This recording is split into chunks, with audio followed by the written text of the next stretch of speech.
Hey, thanks for making it to Veterans Daily with Jay and Clay. We're glad you made it. We got an important topic to share with you today and a little extra bonus that I want to throw in at the end. It's my own ad, because usually we leave it to Clay to figure it all out and we'll dive into it. But I did a little add-on at the end. So we'll keep that one as a surprise.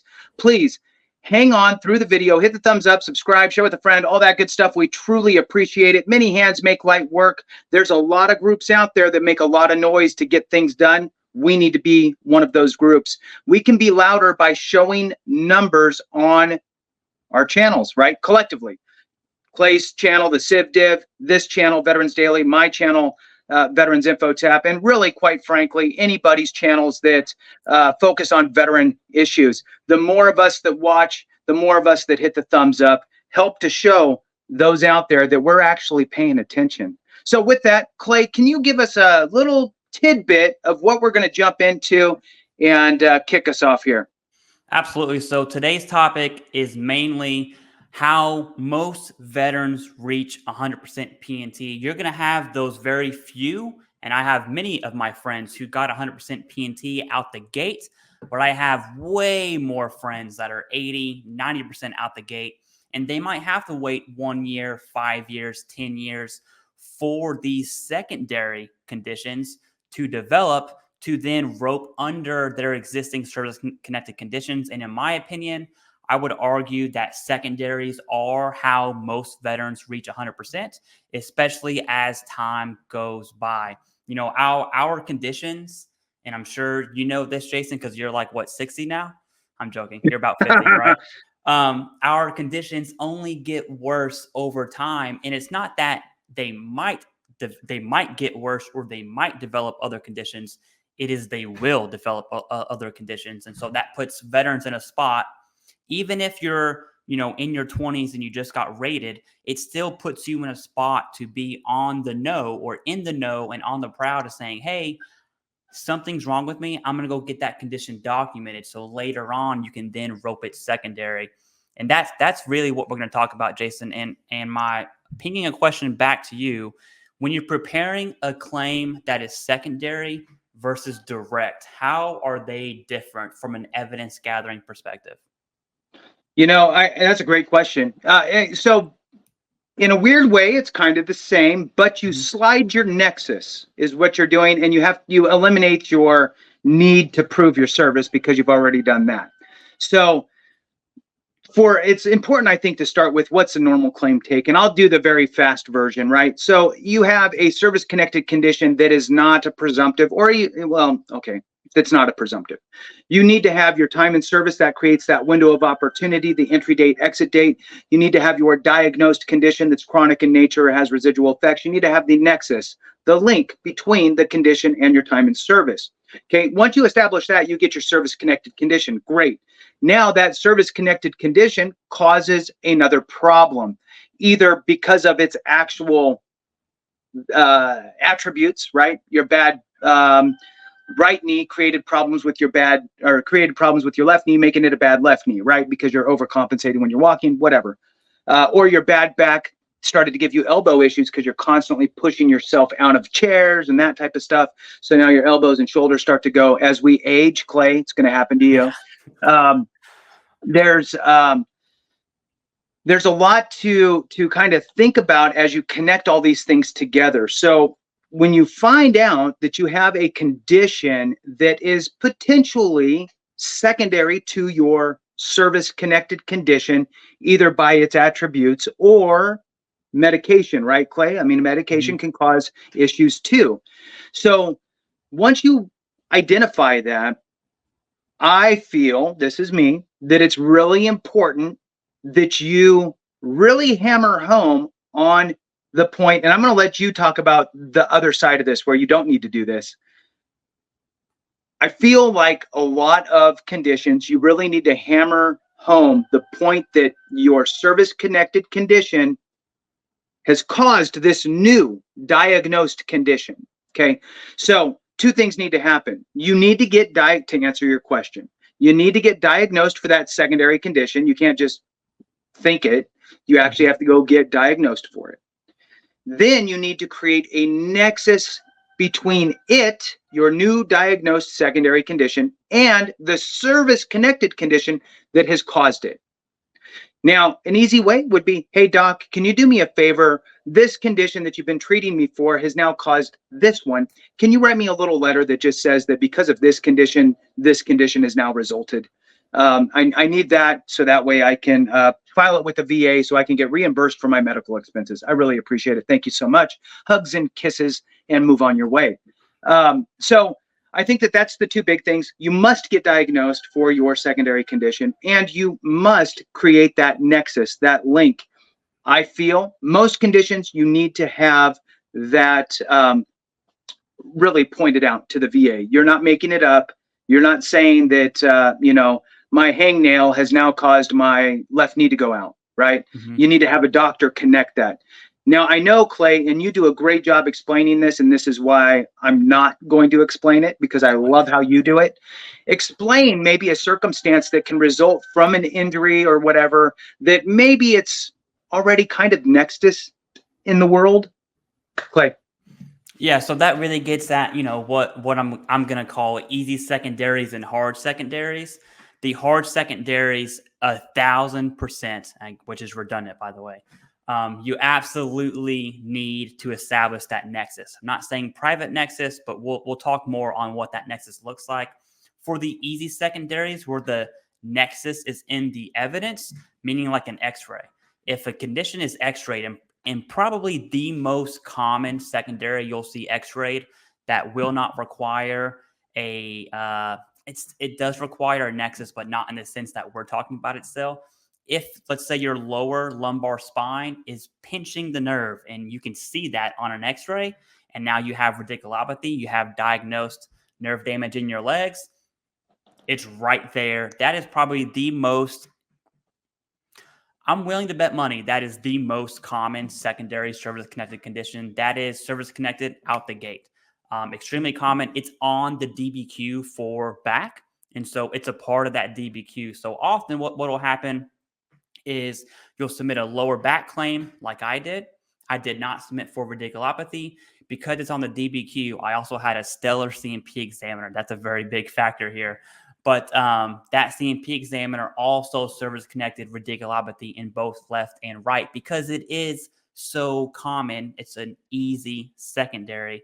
And that evidence is really the diagnosis. And I want to point out something, Jason. You had mentioned the big two. The biggest two factors of secondaries, apart from direct claims or initial claims, is the diagnosis. Yes, for every claim ever, you need a chronic diagnosis. I know that. But for secondaries, that criteria is even higher. So, for instance, for a direct claim, if I have treatment records, I haven't been formally diagnosed, I haven't got that International Classification of Diseases or an ICD code, the C&P examiner can still make the diagnosis during the C&P exam. I always recommend against that. Obviously, you want to submit that evidence-based claim, but most claims, the C&P examiner makes the diagnosis, especially if you're coming out of service, going straight into that VA claim. For secondaries, it's the complete opposite. There's no way you're going to say, hey, I think I have sleep apnea. I'm going to submit sleep apnea secondary to mental health, and that be service connected. There's probably like 2% of all sleep apnea claims secondary that have been service connected that way. And I cannot stand seeing secondary claims submitted without a diagnosis. Absolutely get your diagnosis. And then you also brought up the nexus, building the nexus. And we're outside of the easy secondaries right now. If it's an X-ray, there it is. That's your proof. If it's something that's like mental health secondary to lower back, that cannot be X-rayed. And so that nexus, and you hit the nail on the head. And I'm going to go a little deeper into what you said about building that nexus with your evidence and saying, hey, my condition really is causing that secondary condition. So my lower back really is causing me to be depressed. The doctor, your psychiatrist, your psychologist, whoever you see regularly at the VA or private, you talk about that. You not only get the diagnosis, but you're like, hey, my lower spine is so severe, I can't play catch with my son. I can't enjoy my kid's life. And that over time, that will make you depressed. My daughter, she just turned 7 yesterday, as we're recording Happy this, birthday. right? Yeah. And she has a little Mario Kart big wheel that goes like 10 miles per hour. And I'll hop in that thing and take her around with it. Okay. And my back does hurt. I'm only rated 10% for my back. But if I was 40% for my back, I'm probably not getting in this is what I look like when I'm driving this thing. And it's fun, right? But if I can enjoy those moments with my kids, over time, that will lead to depression. And so that's the evidence you need to build. You can say manufacture if you want, but with your primary care, and then submitting that evidence-based claim is a lot better than saying, hey, VA, I think I'm depressed and I think it came from my back. Can you figure that out for me? Because what you're asking the VA to do, they're gonna have their duty to assist. That's gonna happen. You're gonna have a C&P exam, and it's like maybe if you're lucky, maybe 30 minutes, probably really like 10, 15 minutes of you explaining to your C&P examiner, who hasn't looked at your medical records, who probably briefly looked at whatever the VA sent them. And now you're relying on that person in a one-time visit to make that connection. It's too hard for the C&P examiner to do without concrete evidence. And that's really when someone says, I'm submitting a secondary claim, my first question is always, okay, well, what evidence do you have that indicates that condition stemmed from the secondary? I can tell you 99% of the time, the answer is, I don't have any. And I'm like, okay, well, you already submitted the claim. You're already down that road. I would go ahead and prepare for denial and then start gathering that evidence to indicate for the supplemental appeal. But that's really my 2 cents on preparing evidence. Did that spark any thoughts for you, Jason? The one thing that I did want to kind of chime in on, actually, there's 2 things. One is the difference between a Nexus and a Nexus letter. Mm-hmm. They're not the same, and a Nexus letter is not always required. A Nexus is always required, regardless if we're talking about an initial service-connected claim or a secondary claim, right? If we're looking at Nexus through the lens of linking the condition to another condition or linking it to your time in service, that's the Nexus, right? So that has to happen. The Nexus letter that's usually what you see. What you're usually seeing as you're researching, looking around, are the words Nexus letter. A Nexus letter helps you to establish the Nexus. That's all that is. It's just another tool in your toolbox. The other thing that I wanted to mention, and just kind of ask you to go a little more, round it out a little more, is the beauty of when you file a claim as a veteran who doesn't quite get it, right? You have enough information to be dangerous. And I'm going to use the same example because it happened to me too, right? Way back when I filed a claim, back pain, period. Yeah. Mm-hmm. Sucks, right? At my C&P exam, so tell me about your back pain. It's like an upside down T in my spine. That's where the pain goes. It shoots out into my hips. It's going down. Sometimes I have to brace my knees against the sink when I'm brushing my teeth because I feel like I'm going to fall over as I'm trying to spit in the sink. Just depends, right? It kind of fluctuates a little bit. And I'm explaining all of these things. And, you do your range of motion stuff. And then they started pushing on my back. And then they hit something and like my knees gave out.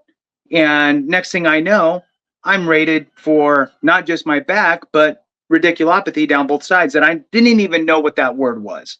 So talk a little bit about how that type of a situation can happen for veterans. Now, obviously, I'm going to double down on what you also said. Do not rely on the VA to catch anything else that you may have, because there's a good chance they're going to miss it. But when they do catch it, good things do happen. And it is something that's, that the VA does get right sometimes. Mm-hmm. So I just wanted you to just kind of talk through it again, because I think that when we talked about it first, when you went through it, it might have been a little bit fast and people don't understand the gravity of that, because that just turns your 10% claim into a 30%. Yeah. You know, Easy. your back went from 10 to 30. With Then the if you bilateral couple factor in, too. yeah. So just talk about that a little bit more about how you feel the VA works with all of that stuff.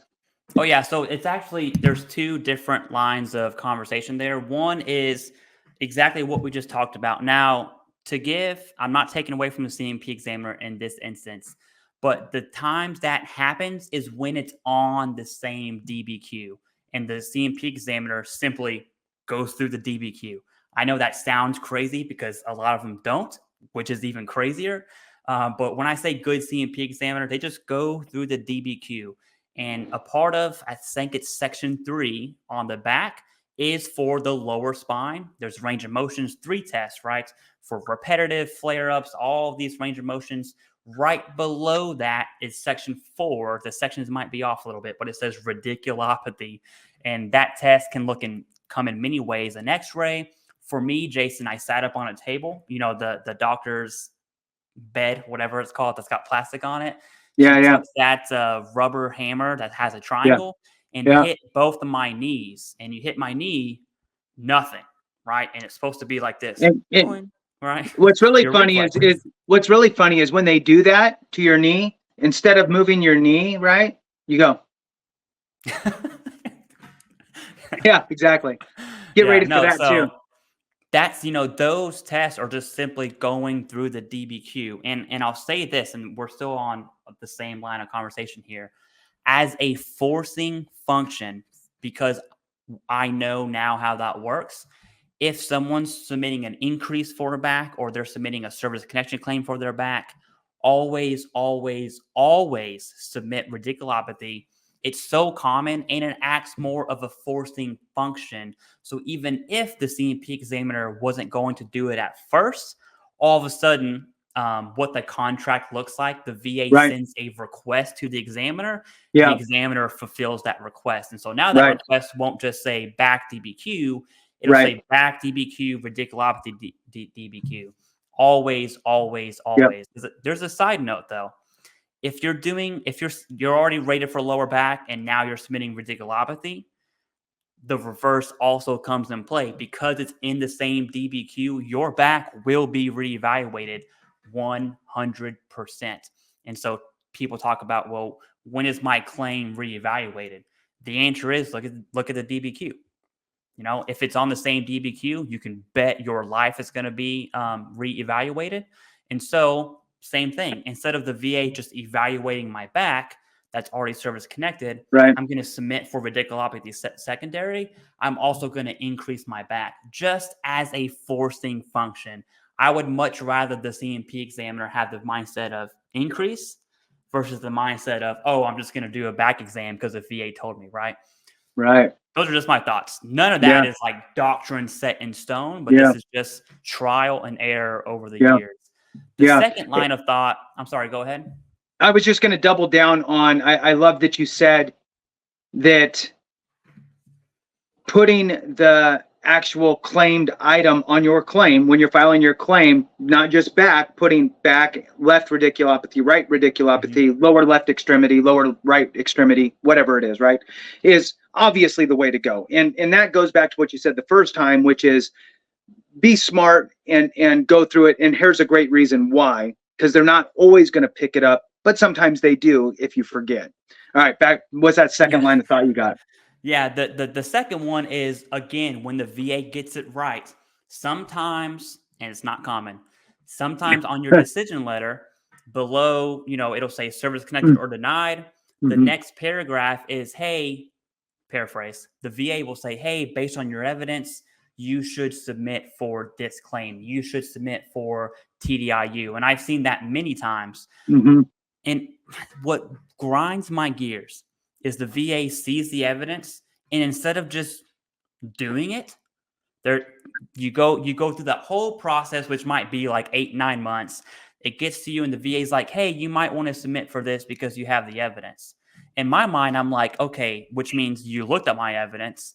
Why isn't there a function that says, hey, you know what? This veteran didn't submit that, but we're going to go ahead and do the claim anyways. Just like they do for radiculopathy, right? I don't understand that. It makes me mad. But at the end of the day, If you receive that letter, and I just seen one come across my email probably about a month ago, the VA recommended this veteran submit for IU, and this veteran was like, "Hey, what do you think about that?" And I was like, "Well, I think you should submit for IU. Like, you obviously have the evidence; it's there." Mhm. When the VA does that, it's kind of like them giving you, a little ticket saying, "Hey, bud, you should do this." Yes, Right. absolutely do that. Now, I feel like I'm obligated to say this. If you do plan on working and you don't want to go the IU route, that's a decision that only you can make. If you don't plan on working and your disabilities truly keep you from that lifestyle, then IU is definitely right for you. But yeah, those are really my train of thoughts on secondaries from the VA's perspective. Nice. All right. Well, Okay. good. I'm glad. Yeah. I'm glad that is. Let's move on. Yeah. How So about that? all of that is preparing evidence, which is, and if you've watched any of our channels before, especially on Veterans Daily, evidence is king. Veterans can lean on evidence. You can't lean on anything else. In fact, if you don't have evidence, your sole piece of evidence is the CMP examiner. And once that's established, trust me, you don't want your evidence coming from the CMP examiner. I promise you that. But now let's transition, Jason, into the most common secondaries. So we talk on evidence gathering. Let's talk about secondaries that we've both seen that do get veterans to 100% VA disability rating. Some people will call these high value claims, which Jason and I really don't like that term to begin with. But people call it that for a reason. Okay. And I'm going to go with the first one, Jason, is mental health secondary to chronic pain. I'm saying chronic pain there kind of loosely because that could be severe, neck pain from your cervical spine, severe back pain from your lumbar spine. It can be really, really severe knee conditions. I've seen one veteran without a nexus, no nexus letter, have 30% for each knee, had knee surgery on each knee. So the minimum rating after surgery on knees is 30%. That led to obesity. And so that veteran was able to submit mental health secondary to both service-connected knees with obesity as an intermediate step, no private nexus, and that was 70% rating is probably going to get the veteran 100%, right? And so that's probably the most high value secondary claim is mental health secondary to chronic pain. It's also extremely common, and I'm going to talk about something that pops in my mind after you give your thoughts on that, because this is going to go downhill a little bit. Oh, God. As always, that's what I'm good for, right? Yeah. So before Clay takes us down the dark hole, so yes, I agree. That is a very common one. Sadly, they changed the criteria for insomnia as a secondary, and they really tightened the screws on that. That used to be a very common one. But it's still mental health, right? So instead of insomnia due to this, it's anxiety, depression, whatever else, another mental health thing. Because I'll tell you that insomnia does cause other issues. If you're not sleeping well, you are going to be depressed, you're going to be anxious, you're going to be all those things. So another one to get on the other side, so from mental health to something to we'll go kind of a musculoskeletal to musculoskeletal, which I kind of talked about earlier. Usually when you have something wrong with you, especially in the lower part of your body, your back and down, you're going to have other complications. So whether it's an ankle condition that over time, I'm talking about an ankle condition that's enough to where you have to walk a little bit unsteady, right? I'm not talking about a 0% ankle. But if you have a condition that maybe you need a cane, maybe you hobble a little bit, maybe you treat it a little lightly, well, you're going to rely on the other side more. It's actually going to cause more issues, especially if you end up being off balance ever. You catch yourself, you're holding yourself a little more. I don't know why I do the little dance to explain it, but anyway, uh, you will see people filing those secondaries for my left side's messed up, therefore my right side is now messed up. We actually had a case back when I was a veteran service officer running the team that a guy had some, like, I can't remember what side now, we'll just say left side issues with his leg, had some leg issues, service connected. He was going up his stairs, lost balance, and fell down the stairs and jacked up his right side. And then his right side leg was all messed up and, didn't heal well and all that, older gentleman. And he got service connected for all of that because he fell due to his left side. So then his right side became service connected, or as a secondary to that service connected left side. So that is something that's very common. Leg issues that whether it's a knee or an ankle that end up causing a back issue, or vice versa, a back issue that then ends up causing other issues. And it goes back to what we talked about earlier, Clay. It's one thing to just tell yourself, oh, well, my left leg's giving out now because of my right leg. I'm filing a claim for that. Versus, hey, doc, can you do me a favor and can you attribute these new issues on this side to my other side? Right? It's common sense. It makes sense, but can you tie those together for me? Get the diagnosis, get the severity, all that good stuff, get that letter from your doc and submit that. All right, take us down the dark hole. I can't wait. I'm biting my nails off thinking about it. I will. So first off, I do want to hit on something that you said because it's crucial, and I really want people to understand how you said, you're not talking about a 0% for your ankle.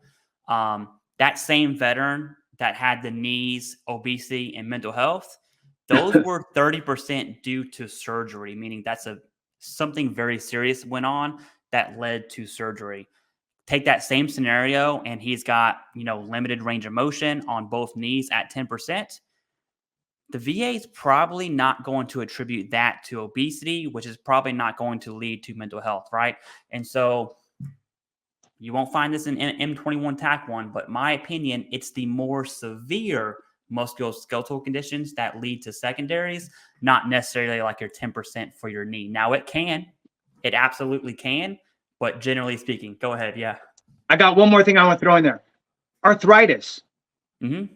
Arthritis is a secondary, right? So the back strain, back issue, back trauma, whatever happened in your back, you get rated for that. You can also get rated for arthritis as a secondary to that issue. So that's something else that I want to throw out there. I don't know how much longer we're going to talk about secondaries. I don't know that after you go down the dark hole, if we're going to come back to common secondaries. We probably should, because it's going to get a little dark here. Okay, so go dark, and then I'm going to come back with some other fun ailments that people just want to have, because that's the joy of all this, right? It hurts so good, right? It's like, man, yes. I beat my wife, but I got 70% for mental health. That's a joke there, but it happens. That was pretty bad. That was a bad joke. That's a bad one. You're going to have to fix that later. Okay, so you're going to have to come up with a better joke later. I will. You know what? I'll tell you though. My dad called me this morning, and he was mad. They moved the stationery store. Mm. He was very upset about that because it was the stationery store. It wasn't supposed to move, you see, because it was stationary. Yeah. No, I get it. Okay, whatever. Go ahead. Okay, so back to the chronic pain thing. And here's how, one, there's evidence that states chronic pain is going to lead to depression. That's extremely common. There is a whistle. I'm going to pay attention to the words I use here because I don't want to get sued. I don't want us to get sued. Veterans Daily. It's fine. There's a whistleblower motion to file. So in court, I forgot what it's called. It's a very weird word, from a employee that worked at a specific company. You can find that out on your own. In that whistleblower report, there's a quote from that employee says, "This company almost always, with every single veteran, no matter what conditions they had, they almost always submitted for mental health, specifically depression, secondary to chronic pain, and that rating almost always came back at 50% or higher. Now, that motion to file, and I'm not even going to go deep into it because I would really want a script to make sure I don't say what I'm not supposed to say. But that's a real thing, right? That's on the fraud side of the house. But there is some things we can actually take away from it that is good. One, there is evidence. There's medical evidence, journals, articles, all those good things from psychiatrists that actually matter that do attribute severe chronic pain to depression. That is absolutely real. And that's just, it made me think of really the evidence gathering piece. If that is you, absolutely go seek your primary care at the VA or private. Talk about your musculoskeletal condition, your lower back pain rated at 40%, whatever that looks like for you, your knees rated at 30%, and talk about how it inhibits your life. That's what I call an evidence-based claim, and that's much safer, okay, than going through that company who did that, where the only evidence is from one DBQ that was paid for, and they failed to report to their C&P examiner. We probably don't want to go deep into that topic, Jason, right now, but I wanted to bring it up because there is hardcore evidence, right? Objective evidence linking depression to chronic pain. Okay, back to secondaries. So on that note of finding evidence, manufacturing evidence, not lying, okay, not manufacturing like making up, but manufacturing like pulling it all together and building it. One of the things that I suggest people to do is, I'll go twofold here. One, take all of your conditions, type them into the search engine and say, condition X, secondary conditions, or condition X, common secondary conditions, something to that effect. Multiple different ways. See what pops up. The Mayo Clinic shows up and says, these are the top 7 things that are attributed with this other condition. And if you have any of those, you might have a good chance there of being able to tie that in as your secondary, because it's already, like to Clay's point, documented that this is a common situation. It's almost like looking at a presumptive. You're more likely to get this. So it makes it pretty easy. That's one thing. The other thing that you can do is you can also Google search, or whatever search engine you use. You can search any sort of studies that are looking at that type of stuff, whatever your situation is, right? So this condition due to that condition study, right? Maybe there's some university out there that did some sort of a study on it, which could be there, and you could utilize that as part of your evidence. I mean, why not? It's all things that are pointing to it, and it's a lot better than coming out of your mouth, right? I feel like this is that. No, there was a study with 40,000 participants, and this is what that study came back with. The Mayo Clinic comes back with this. My doctor says it's this. That's a little hard to refute. So one of the other things I wanted to talk about for kind of, I guess, common secondaries that could pop up would be like infections. If you had any sort of surgeries or anything like that that had some sort of a residual effect, or some sort of crazy scar, or or even if the VA messes up a surgery and has some sort of an issue. Extreme. Nobody wants this stuff. Look, it's really a weird, and I know we've said it before, Clay, but it really is this weirdest world that we're in, where with your joke, it is one of those weird things where it's like, we're talking about, in some cases, really horrific things that it's like, but at the same time, there's money tied to it. And here's the sad part. Don't be a veteran who has something that could be service connected or secondary and not be compensated for it. Right. And that's what we're trying to bridge the gap here. And one of them would be, let's say, an example would be extreme diabetes. And I'm going to throw diabetes out there because diabetes is a presumptive condition, meaning that there's a lot of Vietnam era vets that have diabetes. Well, guess what? You can lose limbs. You can lose a foot. I mean, all kinds of things can happen. When that happens, that is now a secondary condition, and that could easily push you into the special monthly compensation world, and hopefully be able to help out a little bit with the additional costs of living and all that type of stuff. Don't forget about, in that type of an example, the adaptive car grants, the adaptive housing stuff. There's a lot of additional benefits to lower the cost burden for you and help increase the amount of money that you get per month.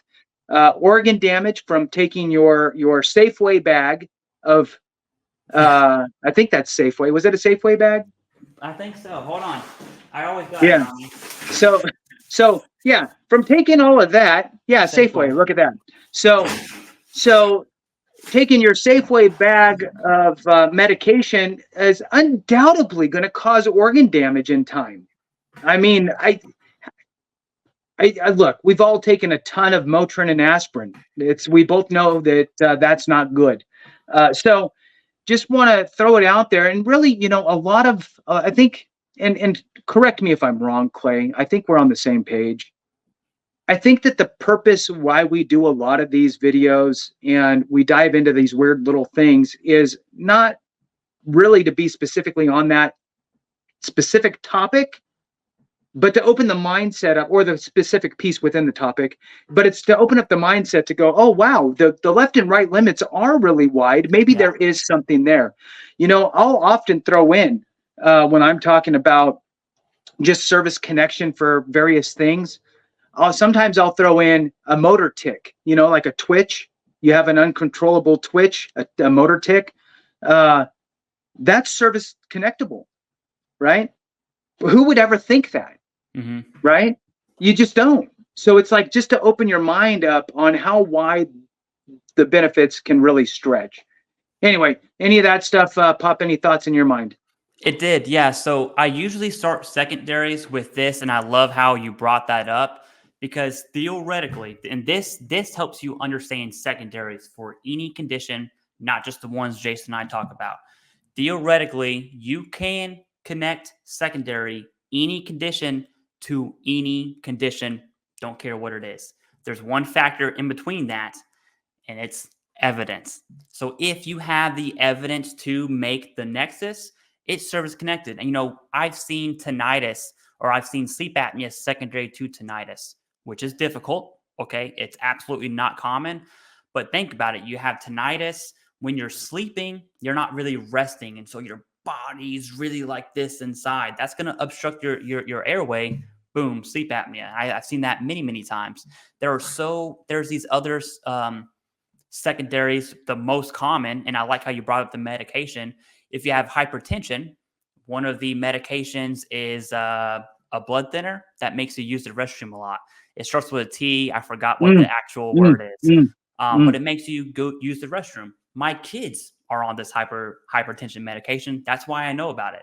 And they use the restroom all the time. And so now, well, as a veteran with hypertension, even at 0%, because medication controlled, right? We all know 0% hypertension is absolutely baloney, and I can't disagree with that. But if you're on that medication that makes you use the restroom a lot, there's an easy secondary for urinary frequency. That's one diagnosis. There are many, but it's rated 10, 20, and 40%. And who knows about that? Every time I see hypertension, I immediately say, hey, what medication are you on? Yeah. If it does fall within the making you use the restroom, immediately submit that secondary, which is it's extremely common to service connect. It's not common to see veterans who are service connected because no one's claiming it, right? Right. Yeah. It's so funny you brought that up, because I just answered a comment on that, the same thing. That I was like, look, this is common that this would happen due to that. So here's an interesting thing. And this is for anybody out there that knows or is a Vietnam veteran who was in an Agent Orange area, right? So for your presumptive conditions. Gentle reminder that not very long ago, with the PACT Act, they made hypertension a presumptive condition.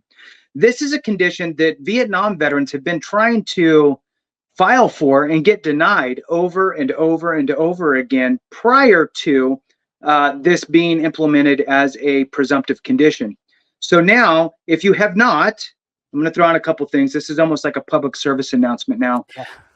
If you have not filed for your hypertension, or you know a veteran who served in an area that had Agent Orange, you should absolutely have them, or you yourself should file for your hypertension. It's a presumptive, makes it super easy. And like Clay said, file for that urinary frequency issue and get that put in there as well. Those two should go hand in hand, probably more than likely, right?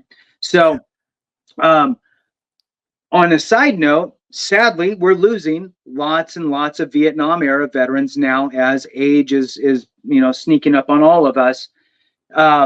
If you are the surviving spouse of a Vietnam era veteran who has passed away, for example, due to a heart attack, they may have had hypertension, high blood pressure.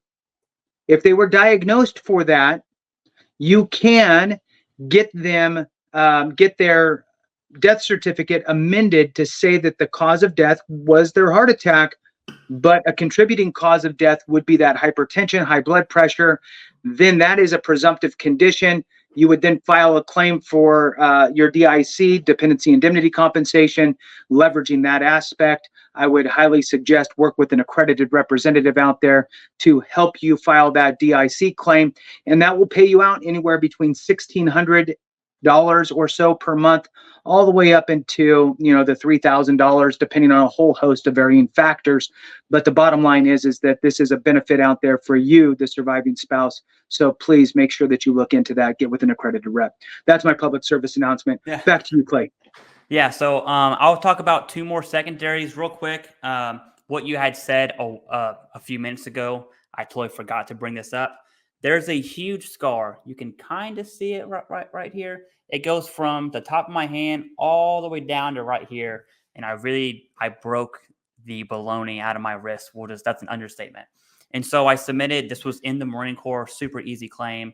Submitted that claim, got 10%. That was it. No scarring, no nerve damage.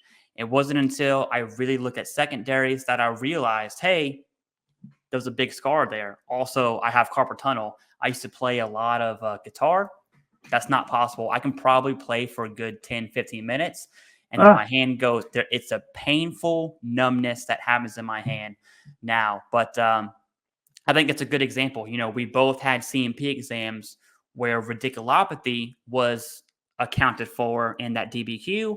Well, this is a CMP exam that, although scarring and nerve damage is in the same DBQ, it was not accounted for. And so this 10% risk ended up being, after I had to go back and file claims, 10% for the scar, then 10% for carpal tunnel. That's one rating that ended up in 3 for a total of 30%. Now there's some VA math in there. You get what I'm saying. It's 3 10%. But it's just, you don't know what you don't know.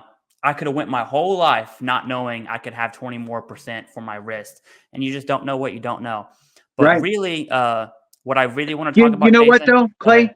I mean, really, this is a big deal because veteran A goes in and says, I broke my wrist and I have a back issue, and leaves with a 10% for their back and a 10% for their wrist. Yeah, they got a 20% rating, right? Veteran B goes in and says, I got my back issue. I got my radiculopathy left, radiculopathy right. I got my wrist issue with carpal tunnel and this big scar. And oh, by the way, let's also throw in arthritis in my back. Mm-hmm. All of that added up is probably 70% or higher, because arthritis can be, 40% potentially in that same kind of situation. So big difference, a 20 to a 70%, maybe even 80%. I mean, it's hard to say. Depends. So I'd have to sit here and do the funny math, but it's what you don't know will cost you tens of thousands of dollars or even hundreds of thousands of dollars in your pocket. And one of the things that I can't stand to hear is, I don't really need it. Then donate it, right? increase your disposable income, and donate it to a worthy cause, whatever you think that may be, right? Donate it to, the Boy Scout and Girl Scout troops or whatever it is, right? Okay, back to you. That was my soapbox. I'm off of it. Yeah. I do want to mention one thing before we go on to sleep apnea secondary, because I know a lot of people are going to ask that. And there's a sense of urgency with sleep apnea right now. Is we keep saying radiculopathy, and I brought up carpal tunnel. There are other types of nerve damage like sciatica nerve. There's femoral nerves in your legs that can also come from the spine. In your hand, you have the cubital nerve, which is like you ever hit your funny bone and your hand goes numb? That's the cubital nerve, okay? And that runs up your shoulder. So we're saying radiculopathy, but it's really all nerve damages within your legs. Another side note, you can have 5 different nerve damage ratings in your legs, which is insane. You can have a 20% radiculopathy left, 20% for the right, 10% for femoral, 10% for the right, 10% for some other nerve. I'm not a nerve doctor, but there's one in there, okay? That would be a huge bilateral fat factor. And then for the arms, you can only have 1 on each side for a total of 2. So keep that in mind. 5 lower, 2 upper on different sides. Anyways, sleep Boy, you really apnea. geeked out there for a minute. I know. I didn't want to go too. I started to gloss over. It's okay. I'm back. The amount of time of reading M21 TAC 1 is regrettably just boring. But anyways, it's policy. So it's dry. This one is probably the most important secondary we'll talk about today, because there is a sense of urgency on sleep apnea. We should use April 1st, 2025 as a planning factor for this claim, because we all know the changes by now. 50% sleep apnea with a CPAP that is wearable, okay, or a treatment that is wearable is going to be dropped down to 0%. So having that intent to file, especially that it would be better if you just had the claim altogether so you don't have to deal with it. There's an urgency on sleep apnea secondary to mental health for that 50% rating. Jason, go ahead and take it away. All right. So first I want to clarify a little bit here for the folks. When Clay is saying April 1st, what he's saying is the current VA rating schedule that is in effect today, August 2024, is allowing a 50% rating for sleep apnea with a prescribed CPAP. That is proposed to change. The VA's already submitted all of their paperwork and all their schedule change stuff. And it is anticipated, they've kicked the can down the road, and it is anticipated that the final, quote unquote, date of this change, which is negative, which is a 0% rating for that same situation, is scheduled for April of 2025. Now, we really don't know when that's going to happen. It could happen sooner, which is why Clay said it'd be better if you just did your claim. So it could happen sooner, could happen later. They could kick it down the road some more, or it could happen in April. We really don't know, but we are keeping a sharp eye on it, and we will bring it to you on all 3 of our channels because it's that big of a deal. The idea here is, if you start to, number 1, you should file your, put in an intent to file unless you're already ready to file a claim tomorrow. If you're not ready to file a claim tomorrow and you still have a little bit more to do, put in your intent to file now, because you just don't know. Don't play around with it. Even though, if history repeats itself, Clay, we got a 60-day-ish notice on the digestive system change. So the VA did warn us loosely. They put out a little public notice on their website, which you have to go find. We warned us. Yeah. So, but rest assured, either Clay will see it or I will see it. Then each of us will see it. Then we'll all be sharing it. So no matter what, it will get out to you. Hopefully that's what happens again, right? That we get that 60-day notice, but don't bank on it because we just don't know, right? We don't know what's going to happen. A change in the seasons, change of everything. I mean, it's election year. There's a lot of moving pieces. Their budget sucks. I mean, everything's horrible. So take it upon yourself to do the right things. Get that intent to file in. Now, with your sleep apnea, if you think you have sleep apnea, if you snore, if you've ever been told you snore, go get a sleep study, right? I mean, that's really it. Don't guess that you don't have it. The one thing that I found, Clay, is that veterans of all people are really good at self-segregating out of stuff. Like, no, no, no, no, no, no, I'm good. No, I'm fine. Nah, whatever. So if you've ever been told you snore, or you think you snore, or whatever, or even if you're not even sure, just ask for a freaking sleep study and see if you can get one done, just to make sure, because this is such a substantial claim. It's ridiculous. And when you're talking about secondary, so there's a couple different things. Well, I'm just going to focus on this. What we're talking about is secondary conditions that help get you to that 100% mark. How does this help, right? Well, sleep apnea can be secondary for a whole host of things. I'll throw out a few. I'll let Clay throw out some.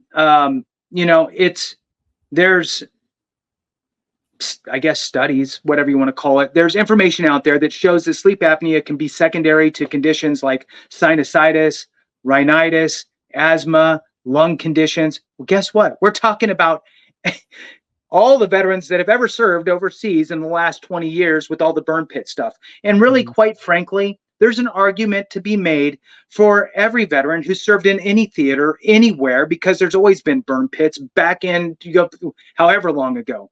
So it's just that it's not a presumptive condition for that initial thing. So you would have to work with your doctor and create a real claim, and it least likely is not. And, you have a picture of the burn pit, in a black and white picture from 19 whatever, that's evidence. I'm just saying that, if you had to kick it to the board, they're gonna weigh on that and be like, you know what? Yeah, you're there. This is a burn pit. You're like this. Whatever. Somebody took a picture of you. I guess we didn't really do selfies back when there was just cameras really too much, because you weren't quite sure where you were aiming. But so you gave the camera to somebody else. They took a picture of you by the burning pile of garbage. So those are some possibilities where sleep apnea could be that secondary condition. And I'm telling you, Clay, as well as I do that with the opening up of all the presumptive conditions for Gulf War era vets, with the burn pit specifically for those two things, sinusitis and rhinitis, those two alone, there's a lot of opportunity there for people to. Here's the thing. Anytime I see anything like this that says this is a common secondary, like sleep apnea, to this, or here's a presumptive condition, all that rings in my head is you, veteran who served overseas in that time period, are more likely than everybody else in the world to get those things. Go get checked for them, because you're more apt to having it, and it's better to check and get things under control early than late, and so go do that. That's me. Back to you, Clay. Starting to get all worked up. Yeah.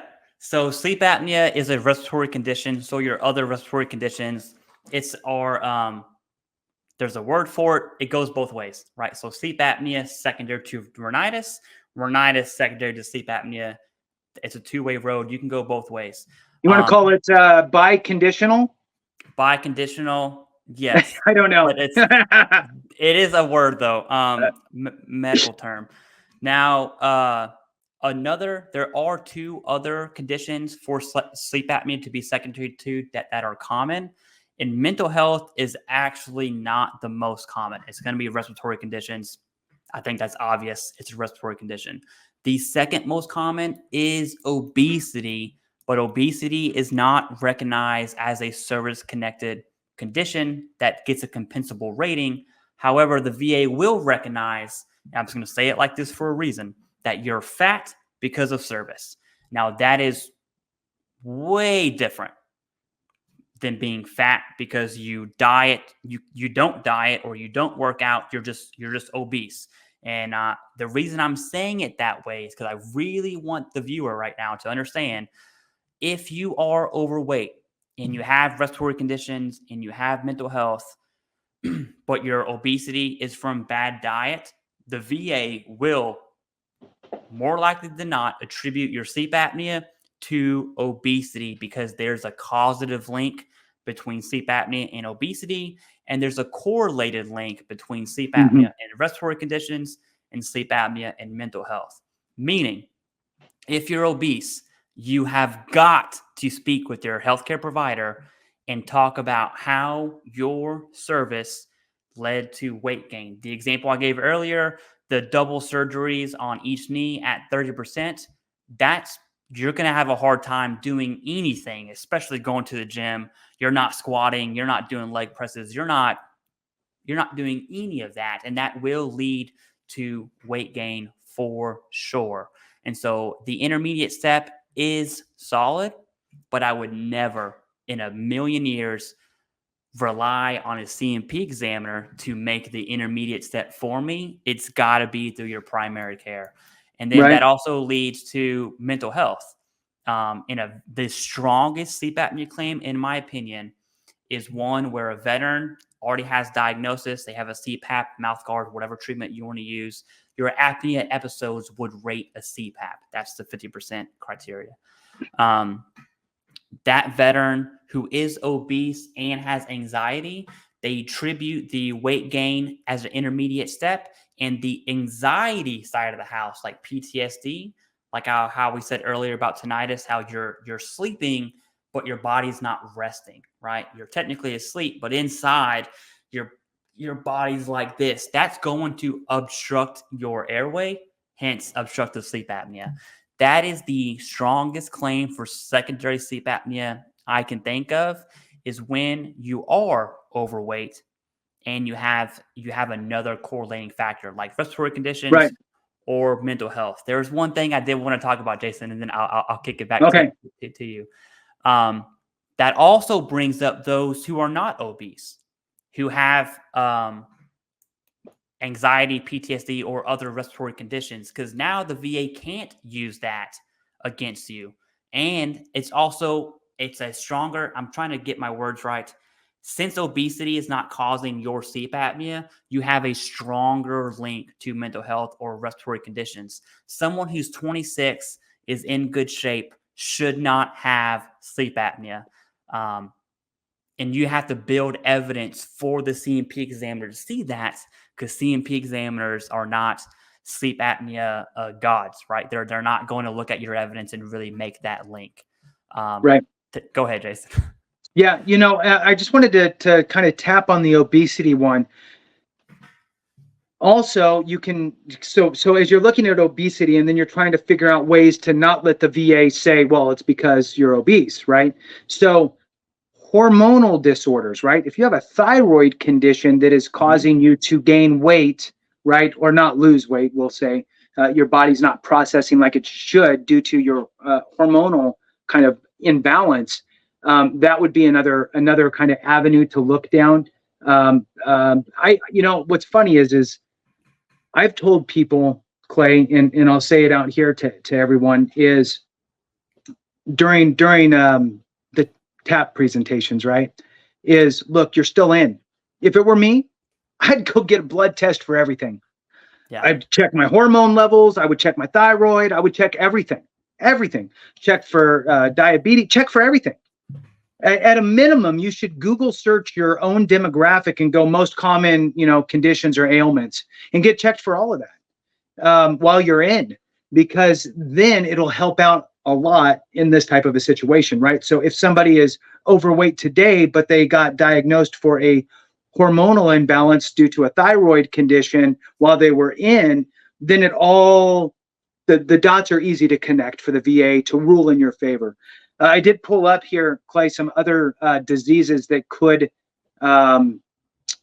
basically attribute toward causing sleep apnea, right? So it says sleep apnea can be caused or aggravated by other diseases and conditions such as Parkinson's, type 2 diabetes, heart problems, hormonal disorders, tinnitus, which you were talking about, and more. So again, this should not be something that you go, well, yeah, no. Have a conversation with your doctor, right? One, go get a sleep study if you think there's even the smallest chance that you have sleep apnea, right? Don't say, "Oh, I just snore." Go get checked, right? And then if that sleep study comes back with you do have sleep apnea, then you need to be having a conversation with your doctor about, hey, could any of these conditions that I have that are service connected be the cause of this sleep apnea? And then you can go from there. Back over to you, Clay.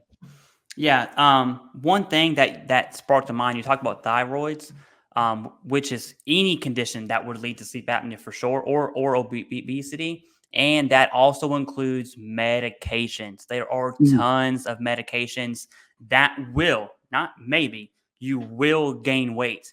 And if that medication is, helps with a condition that is service connected, by the way, the medication needs to help your service connected disability. Gabapentin is a real big one. Tons of mental health medications will cause you to gain weight. Also, erectile dysfunction, solid secondary SMCK there for like $132 a month. But yeah, when it comes to sleep apnea, and I brought it up, and I don't want to go too deep into it because it is a bit nerdy, but there's causation and correlation. You don't have to prove causation, which is, 100% that came, X caused Y. However, if every road sign's pointing that way, it's probably linked that way. So the more correlating factors you have, hey, I have rhinitis, I have anxiety, I take medication, I have thyroid condition, I have hypertension, I have tinnitus, whatever it is going on. If all of those point to sleep apnea, that's a very strong argument than saying, hey, I think I have sleep apnea. It's like, well, hold on, let's backtrack. Let's go talk to our doctor. Let's look at everything we have that could lead to sleep apnea. Because remember, the burden of proof is at least as likely as not. I would show my dumb t-shirt right now, but it's upstairs. At least as likely as not. And that also goes to say you're not going to find any nexus. You're not going to find any nexus where sleep apnea is more likely than not because of the correlated causation relationship. It's going to be at least as likely as not. And it's very difficult for whatever reason for C&P examiners to make that burden of proof. I think a lot of C&P examiners are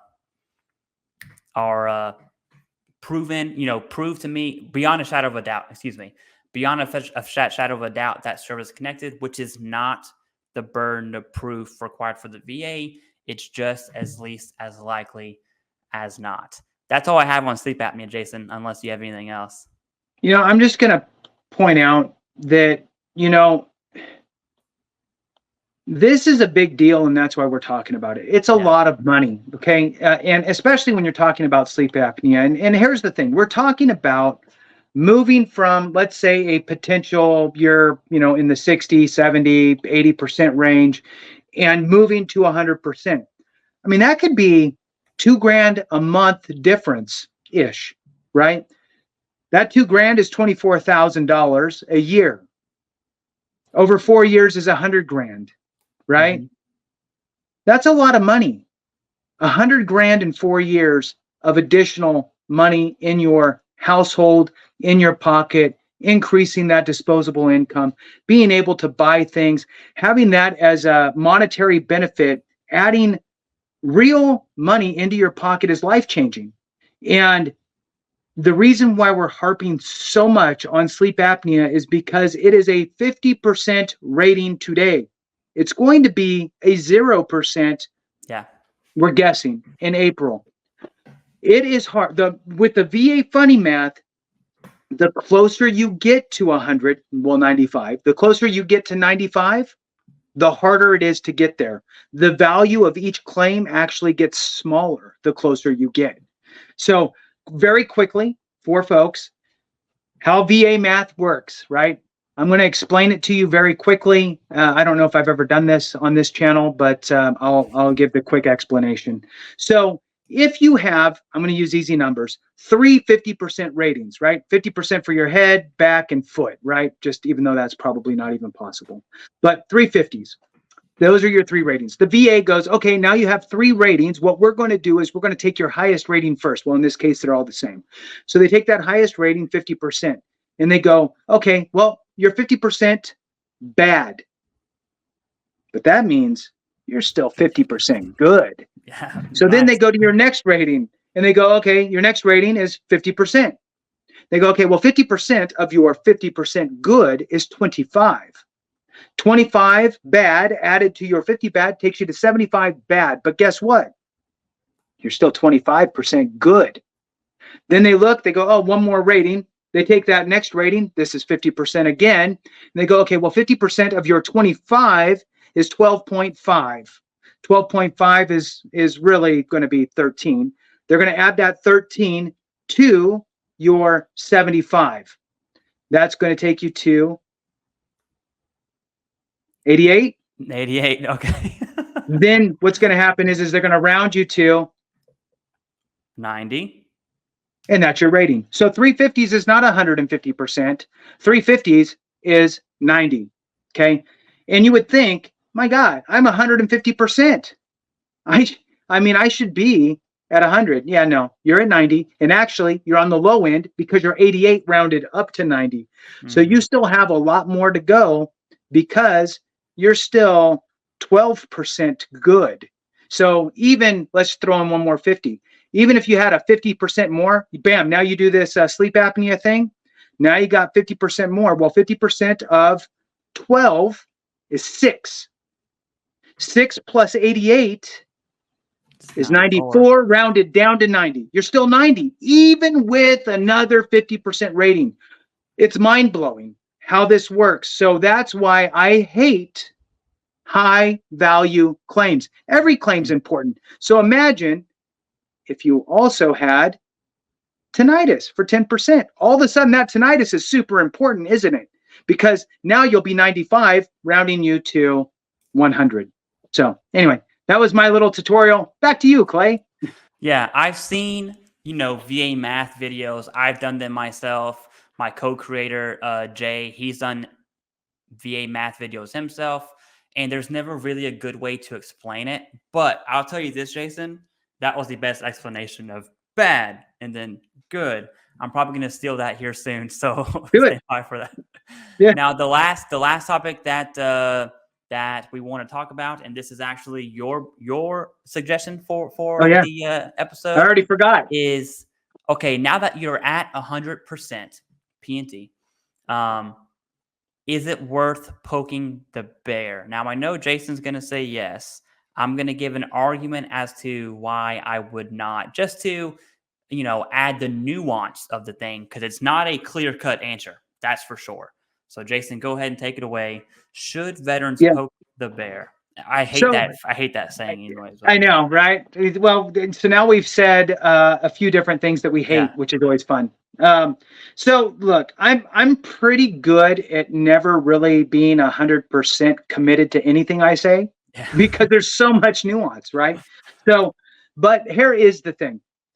If we'll use even 100%, we'll use 100% because let's say that you're at 100% today, but you have future exams, all that stuff. So you're not permanent in total, but you have a new condition that pops up that could be a static condition that might actually make you go from being 100% to actually being permanent in total, because it essentially replaces another non-static condition and becomes a static condition, taking your static conditions to the 100% mark, and that thus allowing the VA to make you permanent in total.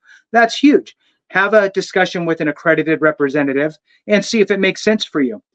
At the end of the day, I'm going to give you some other reasons on why you would still want to poke the bear, even if you're 100% or 100% permanent in total. And it's an individual thing. The first thing should be you are the patient. You know you better than anybody. Did you magically heal overnight and now you can, move great boulders with your mind and you're just, you're Superman all of a sudden? Then maybe probably don't, right? Maybe probably just call good and go along with your day. But if you're like, no, I feel pretty much the same, or no, I'm actually worse. Why file for an increase? Because who cares? I'm already at 100, right? But my conditions are definitely not better.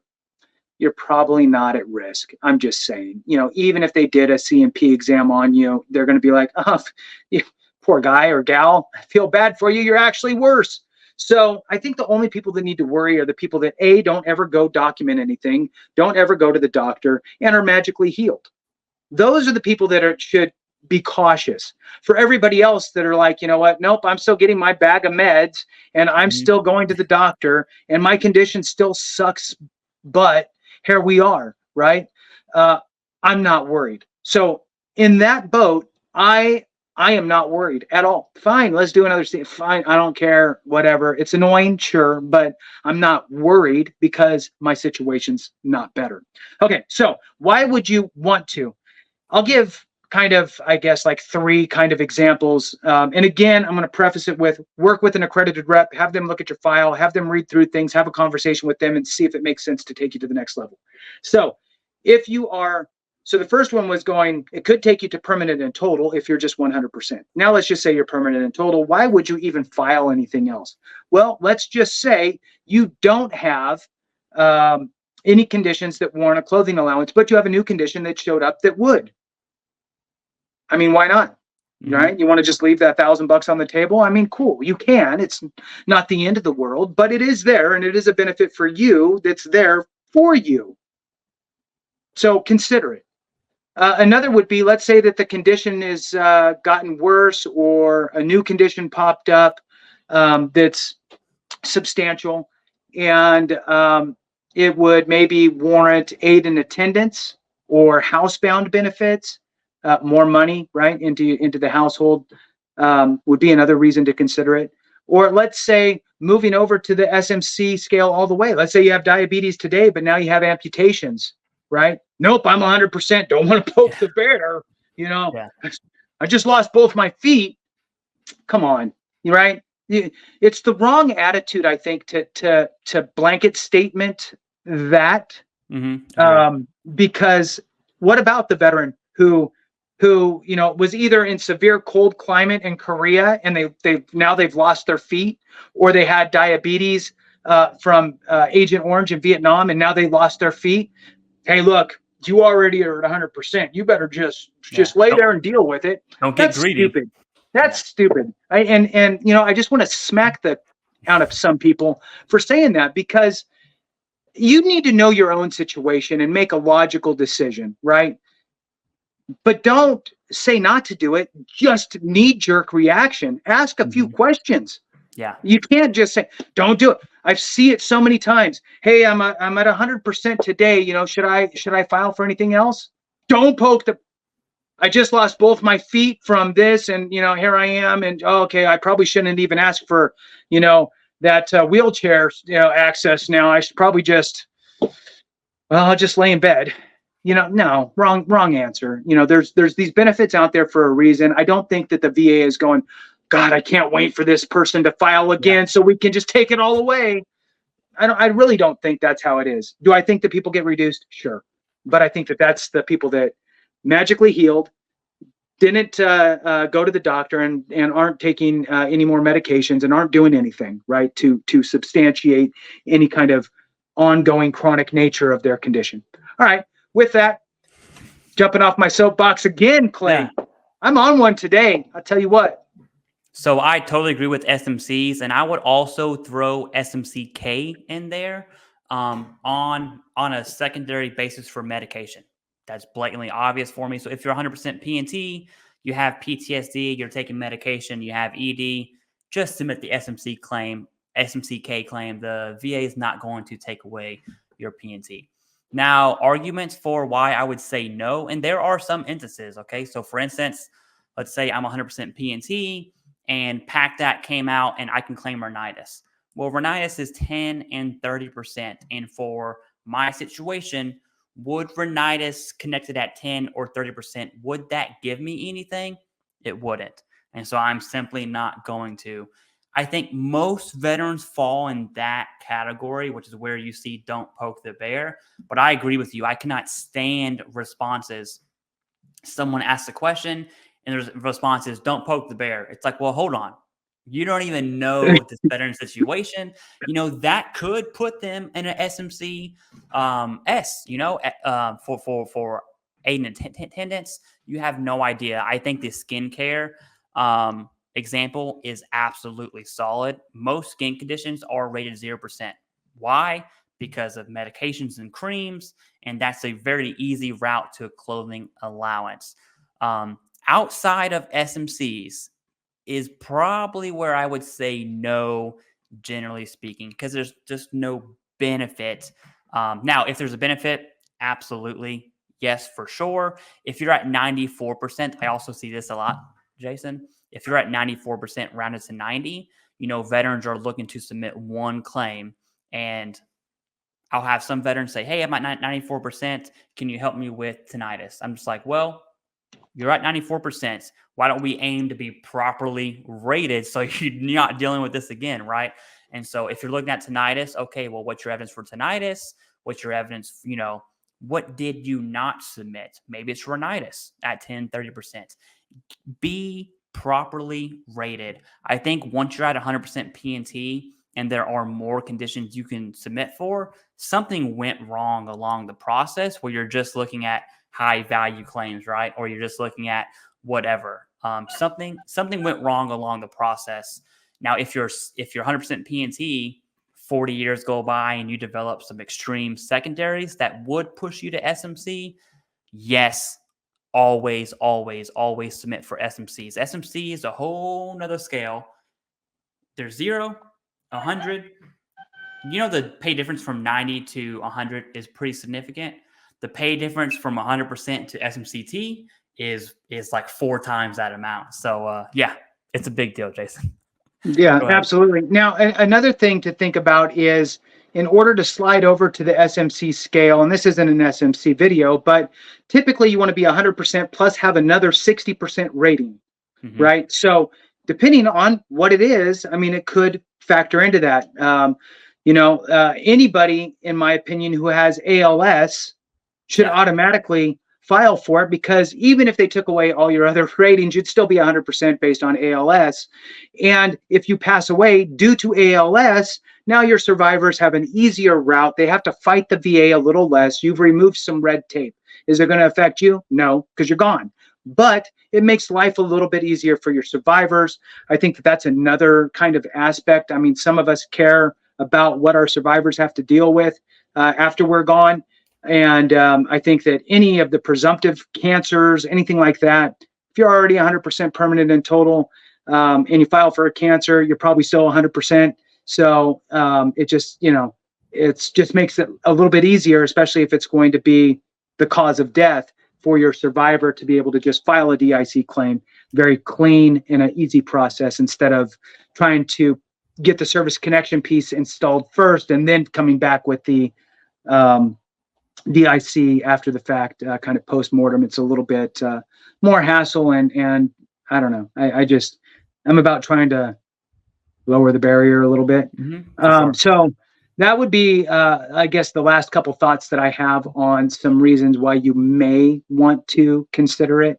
And again, I think that it's equally important to say, like we had mentioned, there are reasons why you wouldn't want to, right? If you think that you're not as bad as you used to be on something, and you've been rated at it for 15 years, and you think, well, it's kind of gotten a little bit better, then leave it alone.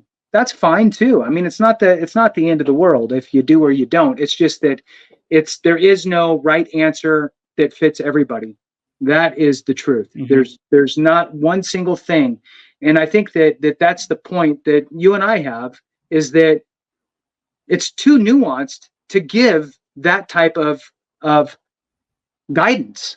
It's actually irresponsible to do that at this level, at a level of actually talking to thousands of people. It's irresponsible to say it.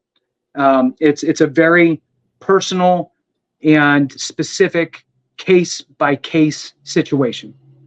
Back to you, Clay. Yeah, no, that's really all I have. And I like how you worded that, and we won't throw names in there. But it is very irresponsible to say that. to say not poking the bear. And that goes for, I would say it's irresponsible to, oh, you have tinnitus? Oh, dude, you should file for migraines and anxiety and sleep apnea. It's like, okay, let's take a breath, Yeah. right? Yeah, Is that person even diagnosed? You don't know that. Right. Yeah, You know? I hate that too. Yeah. You don't know if their migraines came from head trauma.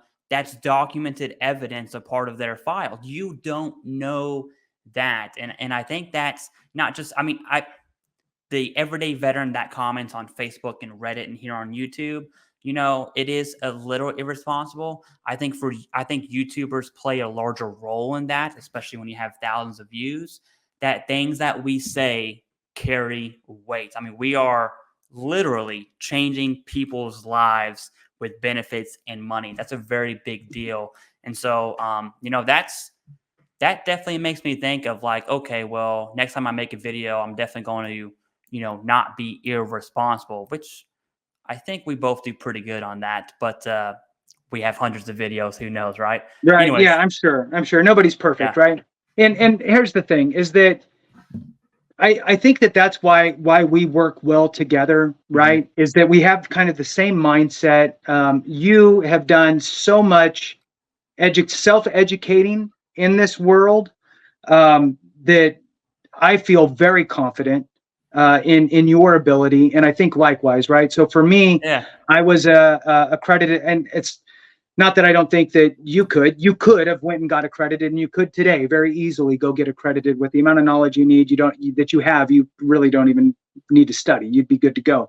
So for me, just to give my background, right, I was an accredited rep through two different facets. You can be accredited through different organizations. So one at a state level and one at a national level.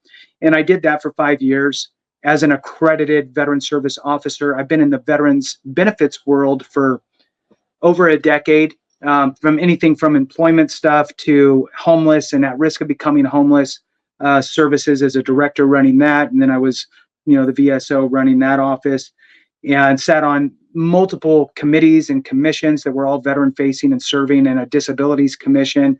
I staffed commissions and committees. So, this is coming from, and I never talk about that, by the way. I mean, I think I've said that probably twice in 1,400 videos. Yeah, you have so many videos there. It's nuts. So I don't toot my horn about it. Like I've been doing this or this is my credentials, any of that. I'm only doing it now because I think that it just shows where I'm coming from that place of almost like a selfless service, that this has been what I've done.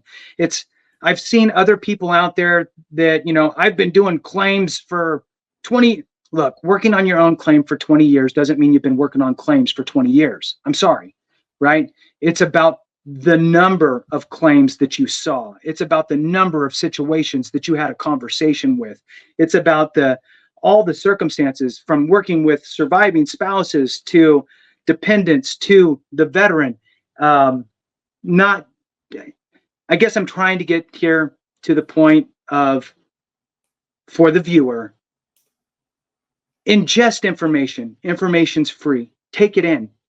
Be mindful and be aware of where it's coming from. There's more and more people that are sharing information all over the place. Some only have experience with their own circumstances, right? So just, when in doubt, go to an accredited rep and have the conversation. I just want people to not get shortchanged, not be deterred, or go down a wrong road, or do something fraudulent, heaven forbid. Do your own due diligence. Get the information you need from trusted people that you feel good with. And if you're ever in doubt, talk to an accredited rep or go to the VA directly and see if you can get an answer from them. Do you have anything you want to add before we close out, Clay? Nope. College football is back. That's all I got to say. All right. With that, thank you guys so much for watching. We truly appreciate each and every one of you. Have a great one. And remember, if we don't take care of each other, something went wrong.